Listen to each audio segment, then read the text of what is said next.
താരനും മുടികൊഴിച്ചിലും മാറി മുടി തഴച്ചു വളരാനുള്ള ഒരു ഒറ്റമൂലിയാണ് ഈ വീഡിയോയിലൂടെ നിങ്ങളെ പരിചയപ്പെടുത്തുന്നത്. ഇതിനായി ഉപയോഗിക്കുന്നത് കവുങ്ങിൻ്റെ ഇളവിലയും ചെമ്പരത്തിയുടെ ഇലയുമാണ്. ഇത് രണ്ടും കൂടി മിക്സിയിലിട്ട് അരച്ച് പിഴിഞ്ഞ് അരിപ്പയിലിട്ട് അരിച്ചെടുക്കുക.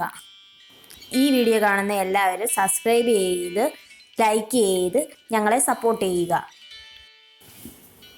ഈ മിശ്രിതം തലയിലും തലയോട്ടിയിലും നന്നായി തേച്ച് പിടിപ്പിച്ച് മസാജ് ചെയ്യുക. ഇതൊരു ഹെർബൽ ഷാമ്പു കൂടിയാണ്. താരൻ പോകാനും പേൻ പോകാനും 100% നമ്മളെ സഹായിക്കും.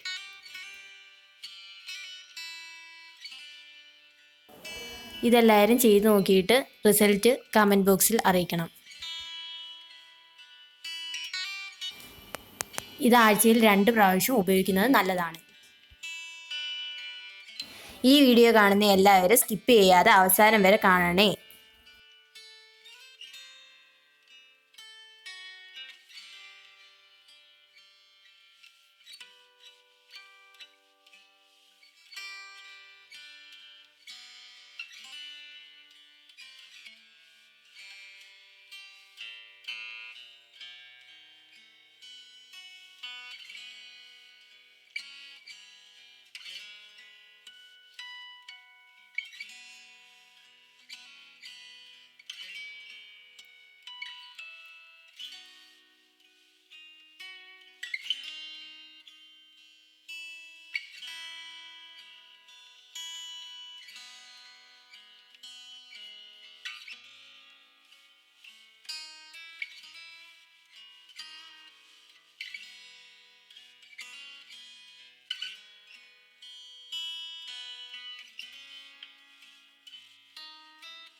Thank you for watching.